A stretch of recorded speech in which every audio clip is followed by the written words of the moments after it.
Yeah, so me and other three mates were at the Normanby Hotel having dinner, and we're talking about all the things we could do or we wanted to do if we were doing it ourselves,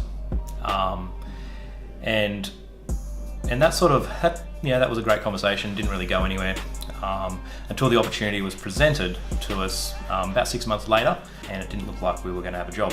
So I made the decision at the time I could go and work for another integrator, or I could start my own thing. So with the three mates same three mates that I was having a beer with, we decided to give it a crack. So one of those mates didn't join us initially, but he joined us after about 4 months, which made up the team of 4. So that's why I started InSync.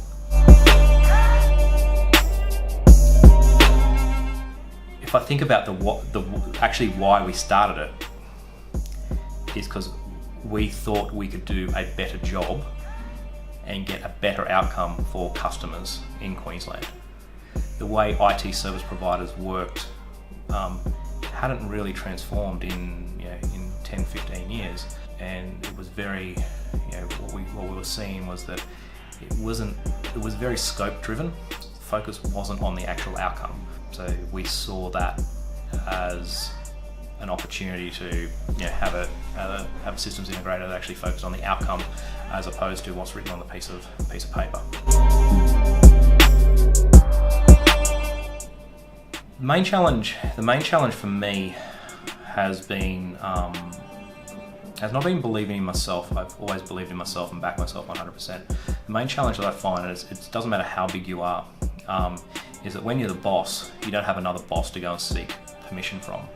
So you don't have anyone to impress. So I've struggled with that for the last 4 years, is that I always go with my gut, and my gut has always led me to usually the right thing.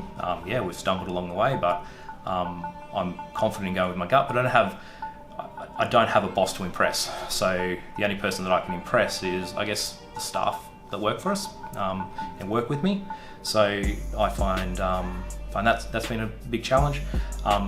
Another challenge of any small business is cash flow. So I've told the story to a few people now that we started in May of 2013, and we ran out of money the same month. So cash flow, we learnt that lesson really early on. That cash is not necessarily king, but that cash flow is critical to the survival of any business. What I've learnt since then, it's not necessarily cash flow, because cash flow can be achieved by any number of things: supplier credit terms, customer credit terms, overdrafts with banks, even your personal credit cards. It's about profitability. So you can have heaps of cash coming into the business, but if you don't have any money at the end of the day, if you're not making any money, then you're not going to be in business for much longer. I believe profitability is king as opposed to cash.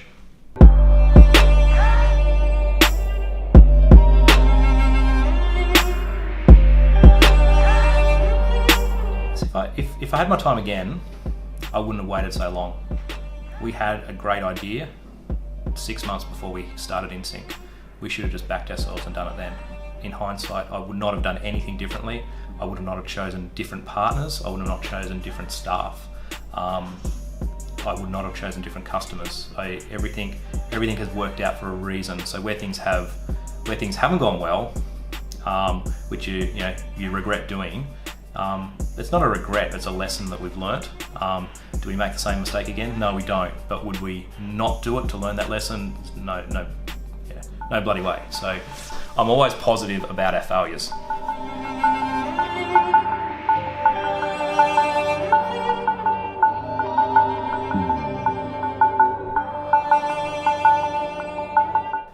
Confidence. There's a lot of entrepreneurs out there, and a lot of entrepreneurs that just lack a little bit of confidence. And really, what's the worst that could have happened? The team. The key to the success of InSync is definitely the team. As we've grown the team, we've chosen like-minded people that empathise with a customer, that want to be part of a team, and that really just want to win. We have a no dickheads policy. So you say that with tongue in cheek, but really if you're a dickhead, you pick the wrong organisation. That doesn't necessarily mean they're not great people, it just means they're not suited to our organisation. So there's no point trying to mould a person to the organisation. It just doesn't work. Culture to me is one element.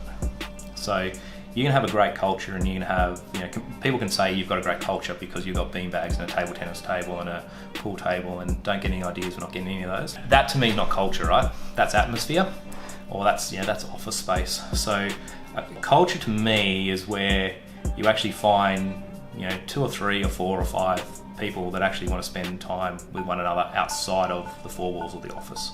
That I can ring anyone on a Saturday morning because I've got a problem with a customer, and they know that they're not screening my calls and they actually care. Culture is more about finding like-minded people and putting them in the same environment. That's not necessarily finding all the same personalities, it's finding the personalities that actually work well together, that do create conflict to push the others, not necessarily conflict for conflict's sake. And then providing the beanbags and table tennis tables and that to make the atmosphere feel great.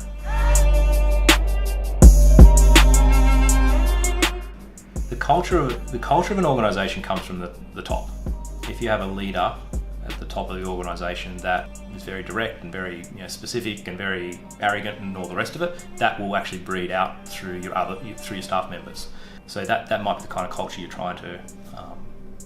It's a construction site and people just need to hammer a nail into the piece of wood, and if they don't do it, then they get yelled at. That's not the kind of culture that I like working within. So for me, creating that culture is again about finding more people that you actually enjoy working with, of which then they'll find more people that they enjoy working with because they have bought into your vision, your aspirations. They will then instill that within the other people that they're working with. The marketplace is incredibly broad. You can pick on a single market, and there'll be, there's peaks and troughs in any market. You look at government, and depends on who's in power, when the next election is. So that will motivate a market. Or you can look at the market as a whole. So for me, it's about looking at the market as a whole, and I see nothing but positivity out there. If you've got the right offer, then you'll create your own marketplace and be successful selling to that marketplace. So in my opinion, we've got really a strong company, a strong offer. So the marketplace to me is very strong.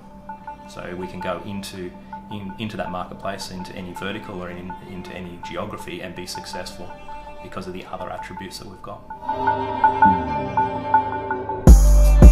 There are some great competitors out there, and some that and there's some not so great competitors. So it's not. I've learnt a lot from our competitors, and both positively and also negatively. I don't really care about our competitors. I just want to make sure that we're doing the best job that we can possibly do for the best outcome for the customer. If a competitor decides to undercut us on price, say they can do something quicker than what that we can do that. If I can learn from that, that's great. Maybe there is some way of doing something quicker, cheaper, better. But in 9 times out of 10, it's just a competitor trying to win a deal. So I just try not to. I try not to sing to that level. Depends on which morning. So what made me get up this morning was my 2-year-old daughter screaming, "Daddy, wake me up." That's what woke me up this morning. So which conversely made me get up. Probably not the answer you're after.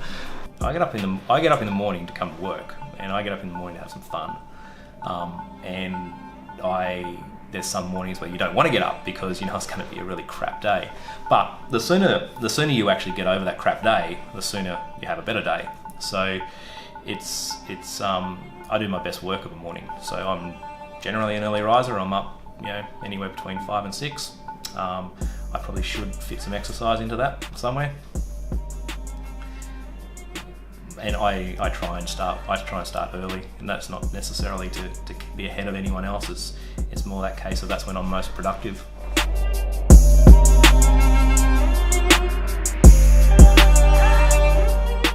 So I've had various mentors over the last 4 years, or even over my career, right? And it depends how you define a mentor. When I was struggling for that, I guess that, am I doing the right thing? I engaged a professional mentor, Ted Keating. So Ted was recommended by another business partner that we were working with at the time. Ted has grown and sold a number of IT companies over his career, and he's got the grey hair to prove it. And I worked with Ted for about 2.5 years, and it wasn't necessarily anything structured. It was more that I knew I had a strong person that I could sound ideas off. He could analyse any situation and tell me whether I was on the right track or I wasn't on the right track. But he sort of, I guess he challenged me in ways that probably no other mentor I've had over the years has. I've had other informal mentors, so and even competitors, right? And for the purpose of the video, I won't drop their name, but there's one competitor that has mentored me over the years. I catch up with him for a coffee or a beer or a vodka probably twice a year.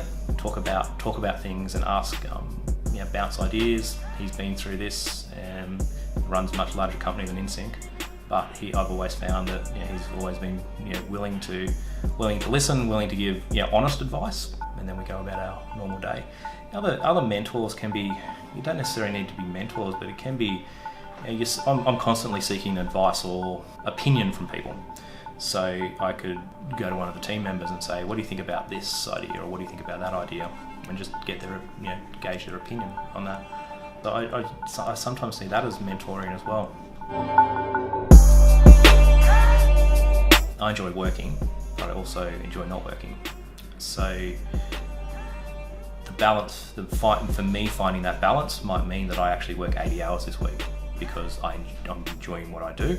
It's not if I'm in the right swing, then I can push through that without any problems. Conversely, I just looked up my annual leave balance, and I have 8 weeks worth of leave. So I probably need to take a little bit more leave, but I don't work on weekends. I might do a bit of work on a Sunday night just to prepare for the new week, but I spend time with my family, my wife, and my three kids. That's critical to me. So finding the right balance with them. My children are very young, and they're at that formative age where they actually want dad to be part of their lives. I'm sure I'll go through the teenage years and where they don't want dad to be part of their lives. Finding the balance. There's no right answer to work-life balance for me. It's making sure that both are happy. So I need to be happy at work, and I need to be happy at home. Do it. I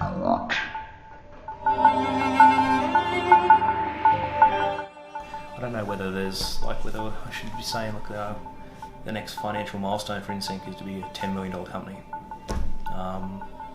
Whether that's been too arrogant, but that's a goal. Personal goal is to build a house. If anyone's known me over the last 18 months, that's been somewhat of a challenging time.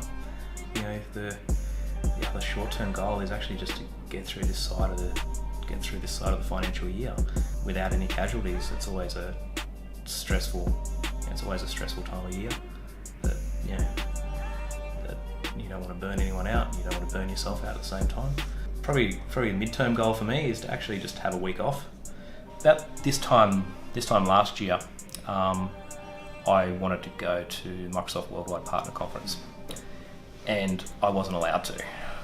So there's plenty of conjecture around, or plenty of accusation around who wouldn't allow me, but at the end of the day, I wouldn't allow myself to go, because I actually didn't think the business could run for a week and a half without me, and there was probably no point in me being on the other side of the world with a business that needed my constant input. So over the last 12 months, I've had a massive focus on stopping doing the things that other people can do for me. So, or leaning more on my team, putting in the right people, processes, and technology to make my job easier. So the goal from 12 months ago was to actually be able to go to the Microsoft Worldwide Partner Conference this year, which is in July in Washington. So a little bit boyish, and I bought my ticket back in January, but that's just because I'm a bit of a tight ass and I wanted the early bird special. But I'm pretty confident that come July that there are people in power, in positions and with authority that can actually run this company for a week and a half while I'm on the other side of the world. So I'm pretty excited about that.